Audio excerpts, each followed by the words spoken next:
جب اللہ تم سے محبت کرتا ہے تو تمہیں توڑتا کیوں ہے؟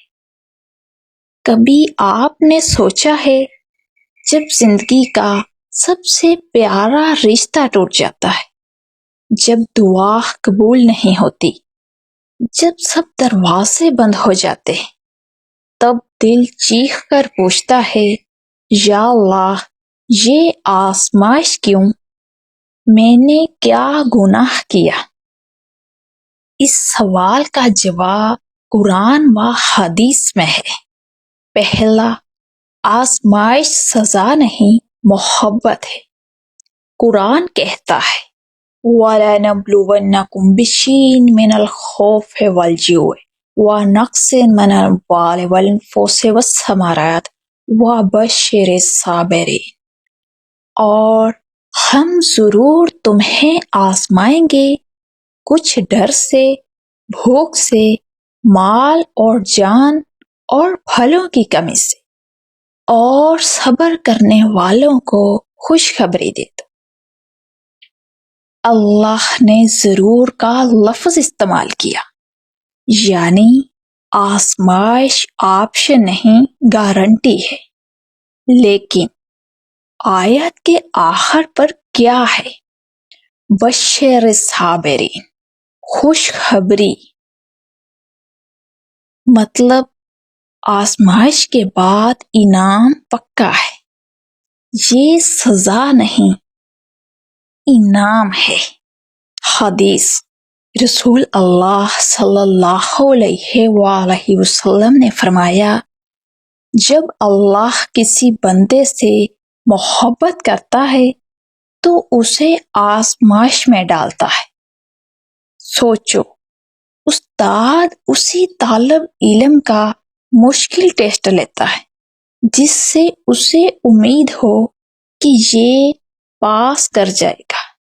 اللہ تمہیں توڑتا ہے کیونکہ وہ جانتا ہے تم جڑ کر سونے سے بھی زیادہ چمکو گے۔ بڑی وجہ آزمائش کیوں آتی ہے؟ پہلا، گناہ معاف کرانے کے لیے۔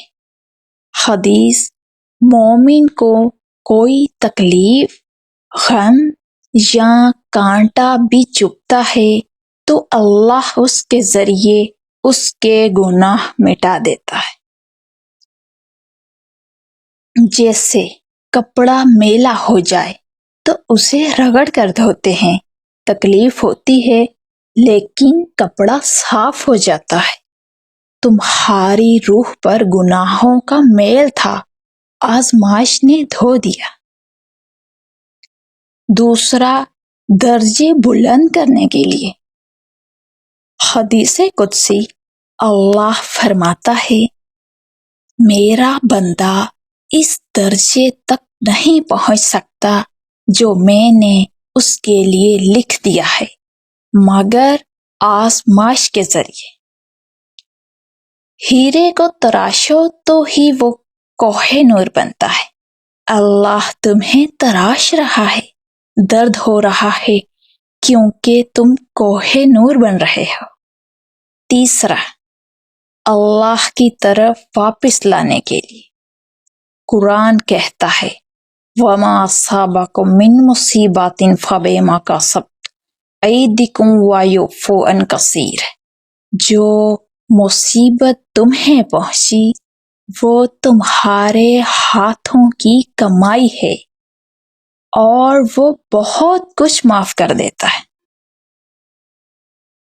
بچہ ماں سے دور بھاگ جائے تو چوٹ لگنے پر واپس ماں کے پاس آ جاتا ہے، تو اللہ بھی کبھی تکلیف دیتا ہے تاکہ تم سجدے میں اس کے پاس آ جاؤ۔ تیسرا، انبیاء کی مثال۔ حضرت ایوب علیہ السلام 18 سال بیمار رہے، مال گیا، اولاد گئی، جسم میں کیڑے پڑ گئے۔ بیوی نے کہا دعا کرو، فرمایا اللہ نے 80 سال صحت دی، 18 سال کی تکلیف پر شکوہ کروں؟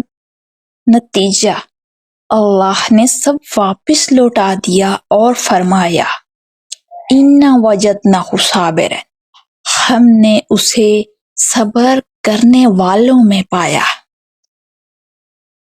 دوسرا، حضرت یوسف علیہ السلام کنویں میں پھینکے گئے، غلام بنے، جیل گئے، 40 سال آزمائش، پھر مصر کے بادشاہ بن گئے۔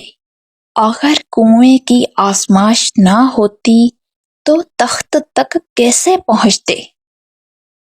تمہاری آزمائش تمہارا کنواں ہے، یہاں سے تمہارا تخت شروع ہوگا۔ اب سوال یہ ہے کہ آپ کیا کرو؟ ان اللہ پڑھو، الذین اذا اصابتهم مصیبۃ قالوا ان اللہ وانا الیہ راجعون۔ یہ پڑھتے ہی اللہ کہتا ہے یہ میرے بندے ہیں، ان پر میری رحمت ہو۔ دوسرا، تہجد میں رو لو، رات کا آنسو دن کی تقدیر بدلتا ہے۔ تیسرا، یقین رکھو، وَاصْبِرْ وَمَا صَبْرُكَ إِلَّا بِاللَّهِ، صبر کرو اور تمہارا صبر اللہ ہی کی توفیق سے ہے۔